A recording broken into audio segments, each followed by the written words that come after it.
You've just finished singing with the Metropolitan Opera, and you've also just come back from a tour of Spain, and you're rehearsing with the San Francisco Opera, and you're going to be singing with them next month. Is this a normal schedule for you? It is pretty normal. I've been trying to limit it somewhat because just wanting to be home, but home at the moment is on two coasts, so I kind of scheduled it with that in mind. Spain I just had booked years ago and couldn't find any other time to do it, so I did that. But in fact, I had a home on the East Coast this winter, and so I was a long time at the Met, so that worked out fine. You know, we had a great time. We had a lot of fun doing Barber there as well. So. And speaking of the Barber, we opened this program with your recording of the Rossini's great aria from the Barber of Seville. This is a role that you've sung many times before. How do you go about preparing that role? One of the things I've had the most fun doing in the last number of years was a couple of months ago. Marilyn Horn was in New York, and we had just worked together, so I knew she was home. And I said, Jackie, could I come and coach the Barber with you? Because I haven't had the opportunity to coach it in a long time. I've been singing it so much that I haven't gone through that process of taking it apart again and trying to put it back together and make it fresh and get some new ideas. And so I went to her house. She was sick as a dog, but sweet enough to keep her date. And I was 3 hours with her, and we had a ball. She was not only helpful, but such fun, and had so many new ideas. And so that was one thing I did to prepare for it. And I went out the door with the feeling, oh, I can't wait to try this, and I can't wait to try that. And I had some pretty stiff competition at the Met with Tom Hampson and Sam too. And so I said, I need a few helpful hints here, Eloise helpful hints, you know. And she was just great, you know, so it's lots of fun. And this production that Lotfie's brought here for this festival is so adorable. It's all based on Magritte paintings. And it is the chicest production I've ever seen of Barber. It's very intimate and small and very funny because John Copley's added all sorts of adorable things. And it's just dear. It is a little bit crazy, and it's one of the prettiest Barbers. For some reason, sometimes the Barber of Seville is not always pretty. And it gets, you get all those million-year-old gags, and or they're in sets that are way too big for the piece. It's such a small little piece. So it's a real joy, and Lotfie's assembled a cast that they're just wonderful, all these new young people. So it's lots of fun for me. I feel like mama. Well, I guess those new stagings and the new productions and the different casts give it that new lease too for you. They do, and everything is different. People say, how can you have done Cherubino? But with each new cast, it's a new experience. So this is the same, Barber's the same. Another interesting thing is you're singing roles in the two operas based on the Beaumarchais Figaro stories, Rosina in The Barber of Seville, and I think we very much see here the future Countess Almaviva, which is the character in The Marriage of Figaro. And in The Marriage of Figaro, you sing Cherubino, the page. Do you think in terms of the other opera when you're singing one of them? Not really. The reason being that the styles are so diverse, from Rossini to Mozart.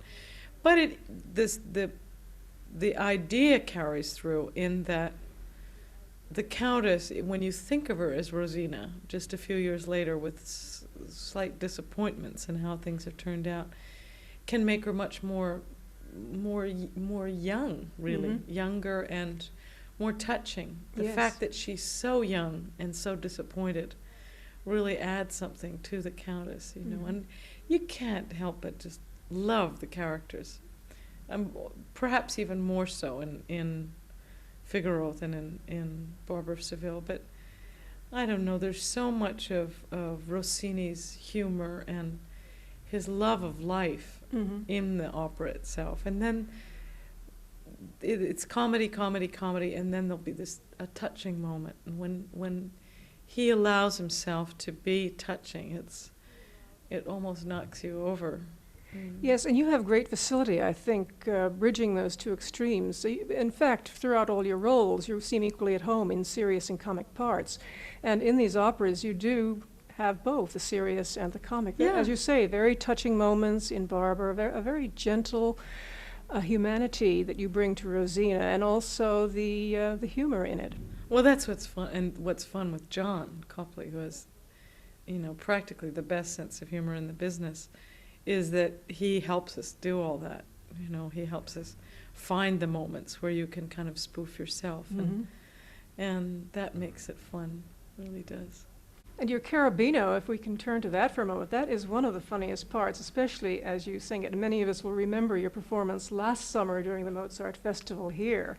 You're able to convey the ardency and the innocence of Carabino. This is just an adolescent boy who is experiencing his first amorous flutterings. I'd like to quote something. Peter G. Davis wrote in New York Magazine just a couple of months ago that your Carabino was enchantingly radiant and impulsively adolescent, and likely to remain so when you reach grandmotherhood. Again, another role that you so keep fresh and young. Thanks. Well, I sang my last one, actually at the Met. I had to cancel one because I got sick.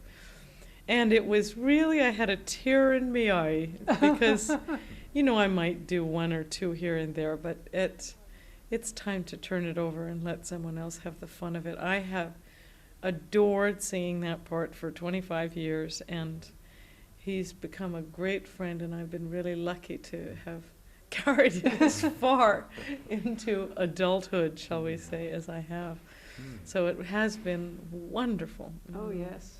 Well, we were fortunate to have seen that performance here. Oh, thanks. How do you keep your voice so fresh? You've been singing these roles now, as Terry mentioned, for 20 years, and yet you still do sound amazingly youthful. In fact, I was trying to remember something Andrew Porter said about your Carabino, ageless, whether it was absurdly ageless or eerily ageless, but certainly ageless. How do you keep it so fresh?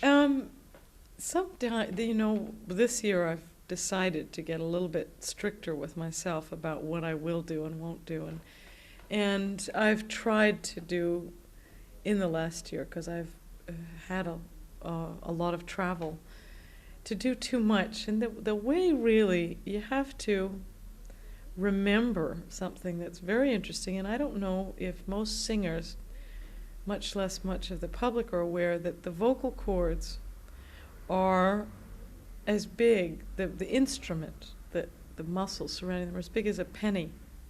These tiny two chords are just in there, and one of the most important things for young singers, old singers, and medium singers is vocal hygiene, and that literally takes a little bit of doing. It takes what you drink, what you eat, when you talk, not parties, not wine, and a lot more restrictions than I was willing to do in many times of my life.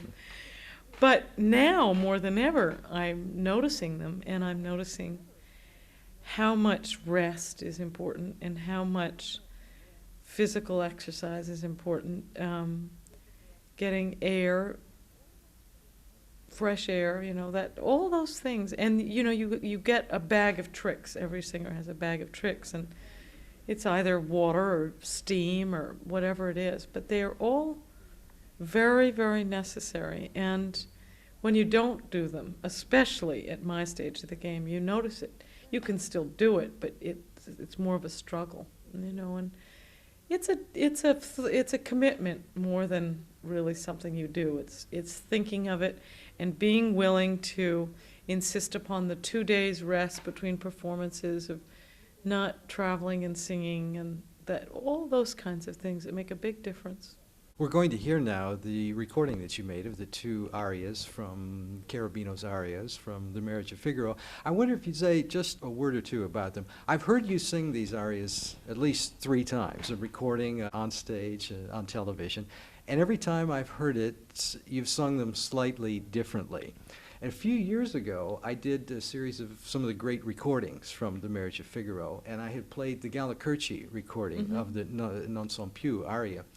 And my Lord, she sang it so fast, it was over before I almost had time to cue up the next record. Yeah. And then I heard you sing it here in San Francisco, and it was so wonderfully, languidly slow, especially the end, just the moments at the end, that the contrast was just incredible. They were two different characters. The recording that we're going to play, this is the Phillips recording. At what stage of the game were you in recording that, if you can remember back? That was, I think if it's the Phillips, that was my first recording ever. So I don't know what that's like. The tempo comes from the conductor. And I remember the two conductors that stick in my mind are Karajan and Schulte. And that, I think that one is Edo de Wart.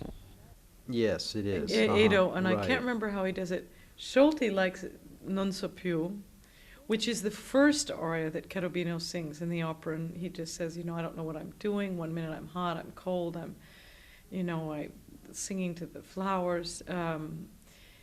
And Schulte, I think, liked it fast, and Karajan likes it very slow, so it's... That would be typical. As the saying goes, days de boss, so whatever they want is how it goes, essentially.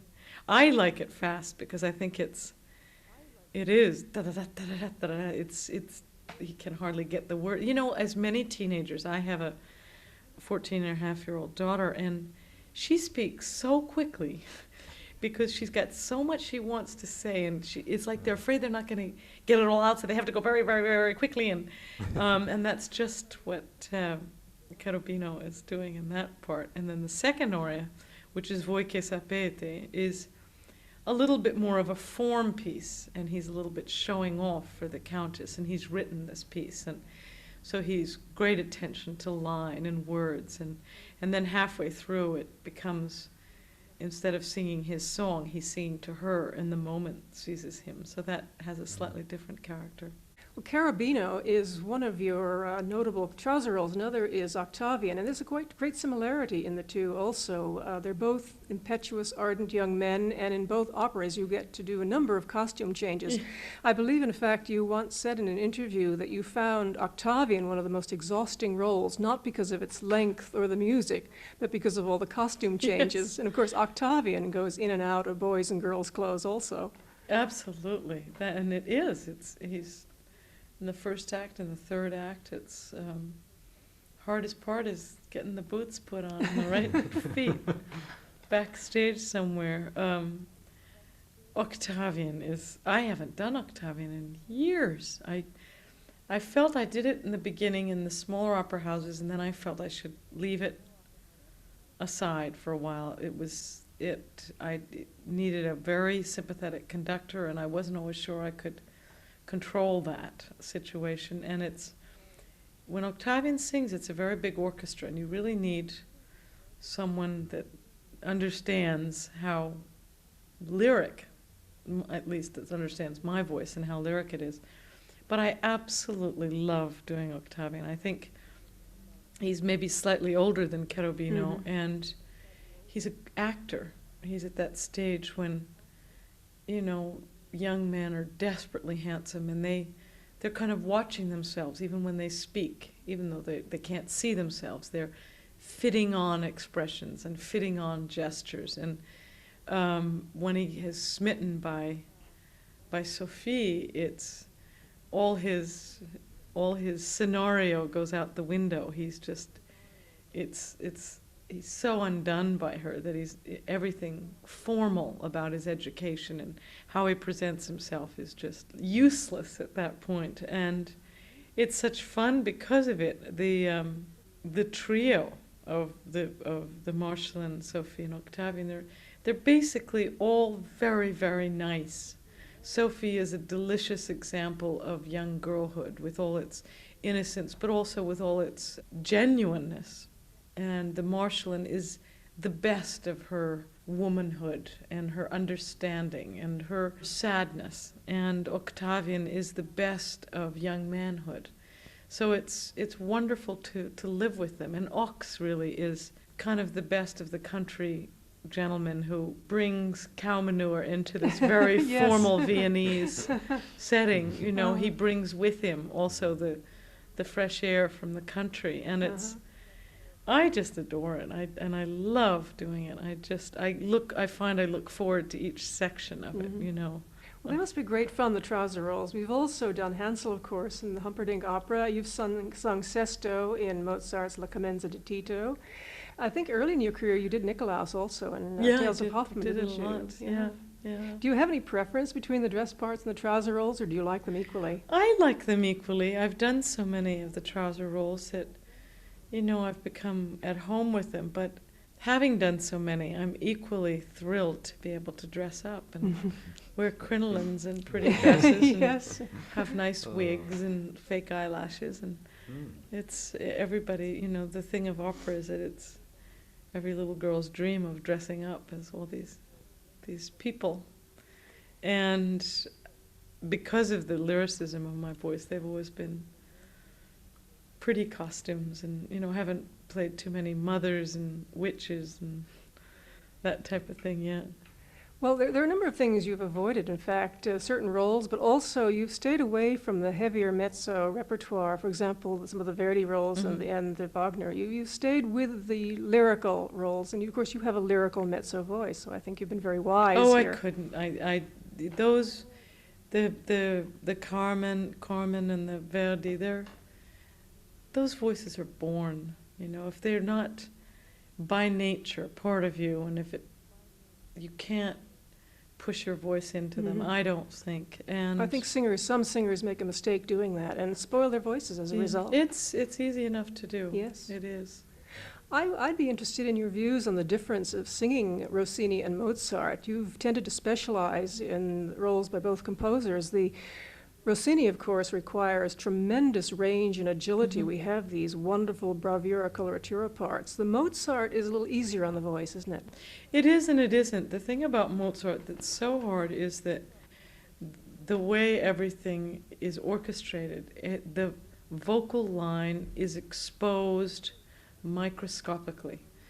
And what becomes tantamountly important is pitch. And center-on type pitch and line. It's a different requirement in a way.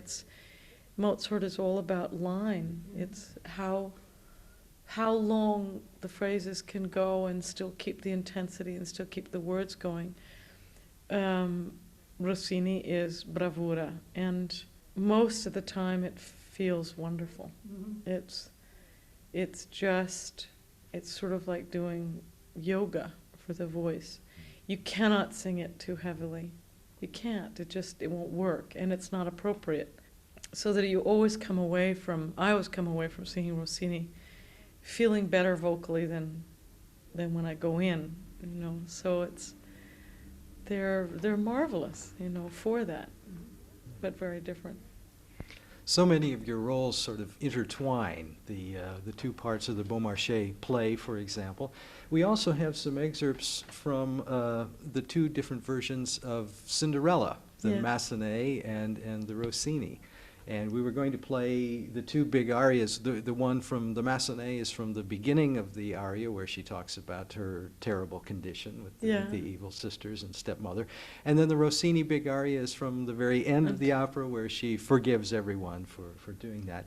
Would you talk a little bit about how the roles are different? Obviously, the Massenet comes from the end of Romanticism, and Rossini from early Well, the Romanticism. Massenet is the closest to the fairy tale as we all know it.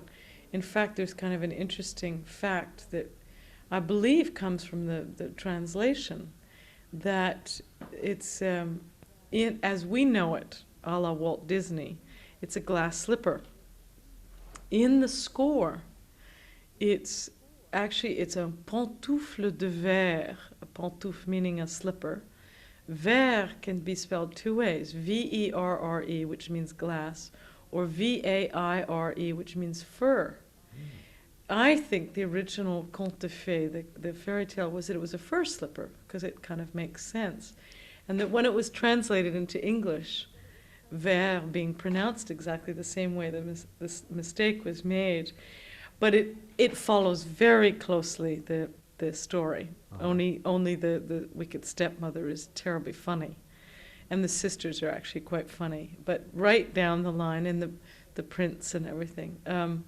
The Rossini takes an Italian twist, and I feel that Rossini is a very spiritual piece in a way, which a lot of the librettists that Rossini used were very classical librettists, and I think there's an enormous amount of symbolism in it, not to make it preaching or too overemphasized, but there's the hearth, the warmth of the hearth is stressed. The first time you see Cenerentola, she's by the hearth singing a little song. The fact that it's about a bracelet, she loses a bracelet, and it's the ring, and it's the ring of life and the ring of commitment and of marriage. And it's really a very spiritual little piece. And I think that Rossini has said it that way. You know, he's can't never resist the humor of it, but he's said it in a very touching way as well. And even the last, you know, Nacqui all'affanno, it's finally the end of sorrow, and she says, I'm everybody's friend, you know, it's no one, I'm not going to be cross with anybody. My gesture as princess is to forgive, and they're just stylistically eons apart, but great fun to do. There's a little more character development, I think, in the Massenet, Cendrillon, isn't there? Whereas Rossini emphasizes the farcical situations brought about by the disguises and mistaken identities. Yeah, exactly. Well, but Massenet has a lot of humor in it. I mean, the thing about the Massenet is that it takes enormous production, because you know he was a man devoted to entertaining his public. He would not put one extra 3 minutes in an act that he didn't feel was necessary. He felt that they should be short and to the point. And that's why I love the way Massenet writes in his scores. He writes very specific directions. Take time, but not too much. What you see more than anything in his scores is sans lenteur, without slowness. And he never, you know, the drama goes forward, and there are 2 or 3 ballets in the Massenet, and choruses and people coming on in costumes and parades, and he was very, very conscious of entertainment in a grand way. Rossini again was more intimate and more. It's a bottom line too. It's about the voice. It's about the vocal acrobatics. That's very much the essence of Rossini. You really do get a lot of vocal fireworks in that. Yeah, everybody does. Good workout. Yes, yes. You've done other things in the French repertoire too. In Massenet, in fact, you've sung Charlotte in Werther. This is apparently another popular role of yours. Yeah, I love doing that. It's a beautiful piece. And in many of your recitals and concerts and recordings too, you've done quite a bit with the French repertoire, notably Berlioz. In fact, early in your career, you did sing Marguerite in Berlioz's Damnation of Faust, didn't you? Yeah, I did it a lot, and Beatrice and Benedict. And I've done a lot of Berlioz over the years. It's not easy. Berlioz is big orchestras and always very intricate kind of harmonies and melodic lines. I love to live with them quite a long time before doing them, until they start to make a sense. You know, the most famous of that everybody knows of Berlioz is the Nuit d'été, the Summer Nights, and that really is a collection of 6 songs that was intended for more than one voice, but it became a habit or a tradition or whatever to have them all sung by one voice a number of years ago. And it's an enormous challenge, because they're very different in feeling. 1 or 2 of them are very lighthearted, and the rest are deeply, deeply serious. Almost my favorite is Le Spectre de la Rose, which is, it's just, the poetry of it is so pretty. It's as though the rose is talking about going to the ball, having been plucked all dewy and put on a lapel, and it's all from her point of view of what it's like to come in and be on the most handsome lapel in the whole room, you know. But they're really marvelous pieces, you know. But they're serious. They take some concentration. And you're very much at home with the French language too, aren't you? In fact, you learned French before you did Italian, I believe. Yeah, I lived in France. I lived in France as a student instead of going to college right away, and then I lived in France in the sort of the middle 70s, and both my girls weren't born in France, but they were babies in France, and I have always had this incredible affection for everything French, the cities, the language, the food, the design, the way they do things. I'm a great Francophile. I just love it. So that must give you added pleasure then when you're singing French songs It and is. singing French opera. Well, and you know, it makes a big difference, especially the year when I was a student, because there was a period of maybe 8 or 9 months when I didn't speak any English. And after doing that, you do learn to think in a language. And there's a lot that almost cannot be translated from French into English. Mm-hmm. And once you live with it, you really know what it means.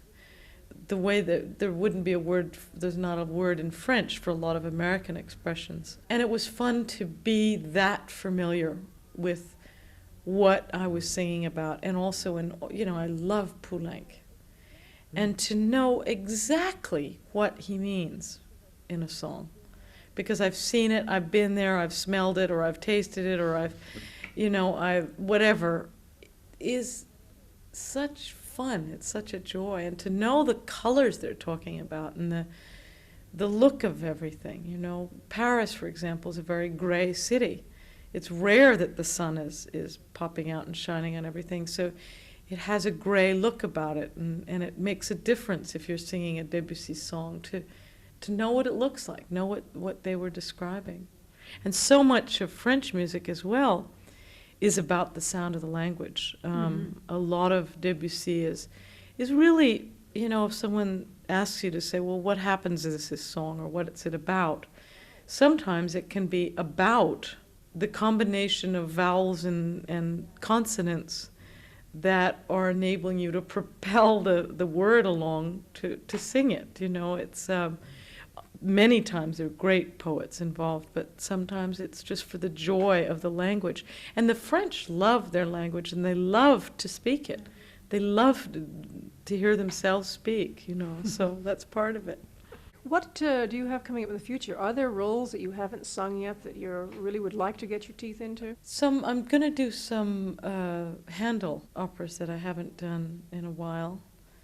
I've never done a complete Handel opera. I'm going back to Octavian now and Sesto. And there is a big project here in San Francisco of they're doing an opera based on Dangerous Liaison that Maestro Sousa is going to write. Mm-hmm. And that'll be just thrilling. You know, it's a wonderful story. And I'm not really, there's nowhere other than I've done the Cherubin, the Massenet Cherubin, and I would explore some other Massenet. But there's not, I can't move up to another rung, so to speak. I just have to stick with my old favorites, and love to do more Handel, because I think it's very good for the voice and keeping it light and keeping it flexible. You've also done German Lieder in your recitals. Are you planning to do more of that? I know you've sung Schumann and Mahler. In fact, you even essayed the soprano final movement in Mahler's Fourth Symphony. Yeah, I've done that a lot. I love that piece.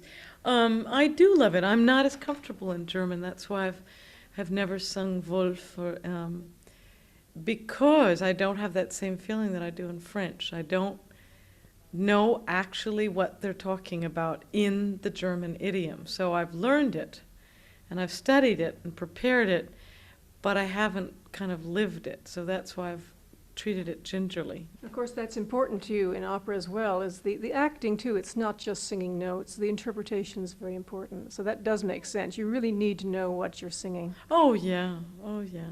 We all do. Speaking of Yeah, which, but- you had some good innings there as an actress. Before you became a singer, I understand you performed in summer stock and did bit parts. Oh, yeah. You were, for example, at the Long Wharf Theatre in New Haven, among other places. Yeah, I did a lot of little bits and pieces of things, which were all marvelous training because opera singers have the most unusual schedule of anybody in that they often only perform 2 or 3 times a week.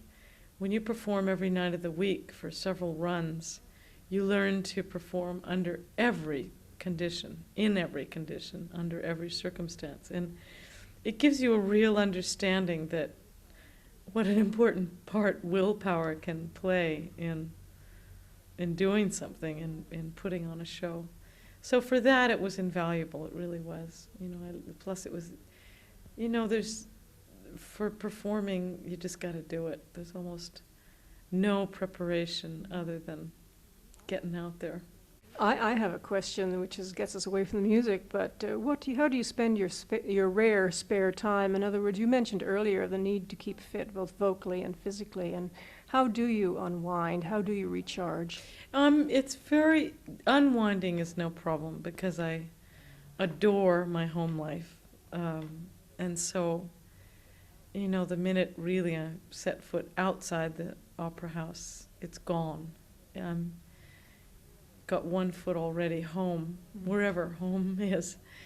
And I love doing things with my kids is number one priority, almost really above opera. 2 daughters, right? 2 daughters and now a 3rd stepdaughter and 2 stepsons and even I'm a step granny, which is so your the family best treat your family in the is world. certainly enlarged. And, And we've done so much we have a boat, and so we do a lot more boating. I'd never done that. I'd never water skied, and with more timid kids, you have to go ahead and do it yourself so that you encourage them. And I've loved skiing lately. I just love it. We went up, took all the girls up to Kirkwood not a couple of weeks ago, and so I think mainly just being at home, whatever that is, digging in the garden or cooking, or really it is the hardest part of this career that we're in, we opera singers, is being away. Yes, being a singer in the jet age is really stressful. It is. It's just being away. I will never get used to it. I've done it for 25 years, and I've curtailed it every way I know how, and still, by nature, you got to be away certain times. And so what I end up doing is getting on red eyes, going in every possible direction to get home for a play or something like that. Well, we certainly want to thank you for taking time out from thanks. your busy rehearsal schedule. Thank you I very know much for doing inviting this. me. It's Could I nice ask to see you one last question? Sure. How did you come by the nickname Flicka? I'm named after my grandmother, who's Frederica. She was Frederica Bull Klukas. And my mother has a brother Freddie, and my father has a brother Freddie. So there were all these, she was called Freddie, so there were all these Freddies. And so everybody got fed up with, Freddie, Teddy, then there was Teddy, Freddie, and my father was a polo player, and he had a horse named Flicka. And so it was his favorite horse too. And so I was just ended up being called Flicka. I've heard of horses being named after people, not people being named after horses. I know. By the way, I know. understand the stagehands at the Met call you Fred. A lot of them do. That actually started more in Europe. I was called Fred at Glyndebourne, and everybody at Glyndebourne always said, "Oh, hello, Fred." It was always Fred. So. Well, Flicka, it's really been a pleasure Thank talking you. with you. Thanks again. Marilyn. Thank you. Thanks.